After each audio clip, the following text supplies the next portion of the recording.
Karjatervise protokollide esitamiseks tuleb teil kõigepealt sisse logida ePRIA keskkonda. ePRIA keskkonnas tuleb teil valida registrite menüüpunkti alt karjatervise protokollide statistika. Esimesel lehel kuvatakse teile ette teiega seotud tegevuskohad. Toodud on jooksva aasta kõik kuud ja näidatud ka ära periood, millisel ajal nende kuude kohta protokollide esitamine avatud on.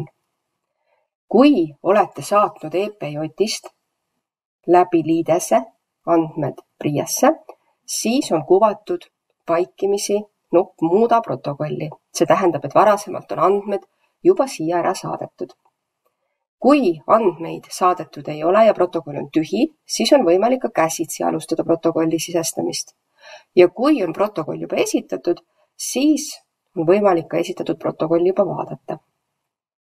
Vaatame üle kõigepealt EPJ-ist saadetud protokolli muutmise. EPJ-ist saadetud andmed on kõik vaikimisi halli taustaga ja neid kasutajaliideses muuta ei saa.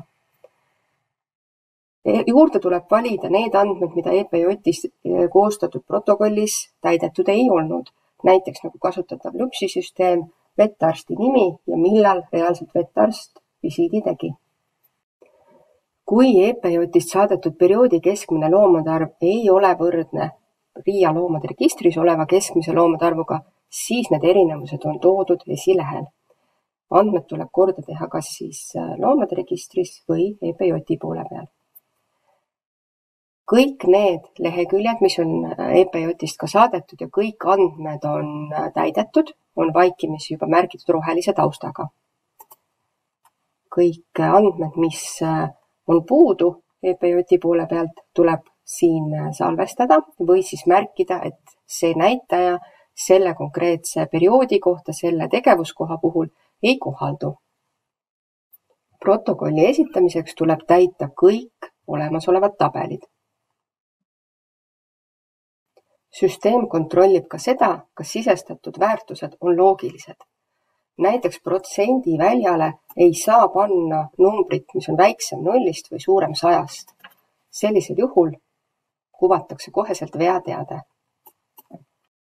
Veateade võib käia ka terve ploki andmete kohta. Näiteks nagu siin 3 väärtuse summa kokku peab olema 100%, mis siin hetkel ei ole. Süsteem võib anda ka infoteateid.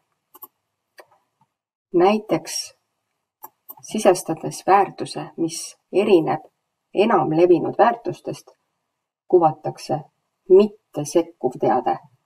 Sellise väärtusega on võimalik protokolli salvestada ja ka esitada. Kui kõik näitajad on kas täidetud või märgitud, et need näitajad sellel perioodil ei kohaldu, siis edasi salvestamisel ja jätkamisel märgib süsteem kõik tabelid taustaga roheliseks ja saab edasi liikuda esitamise lehele.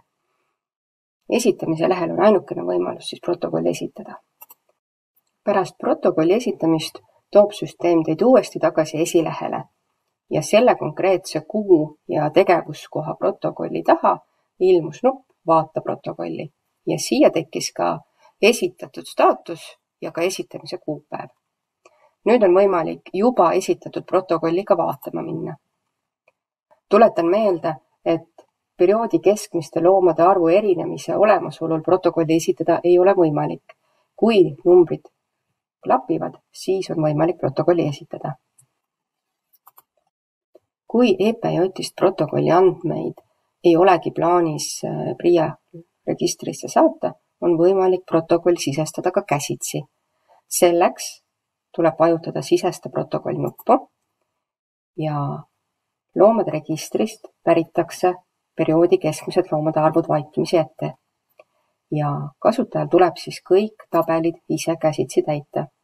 Kohalduvad siis kõik need samad hoiatusteated ja veateated, nagu me juba rääkinud oleme.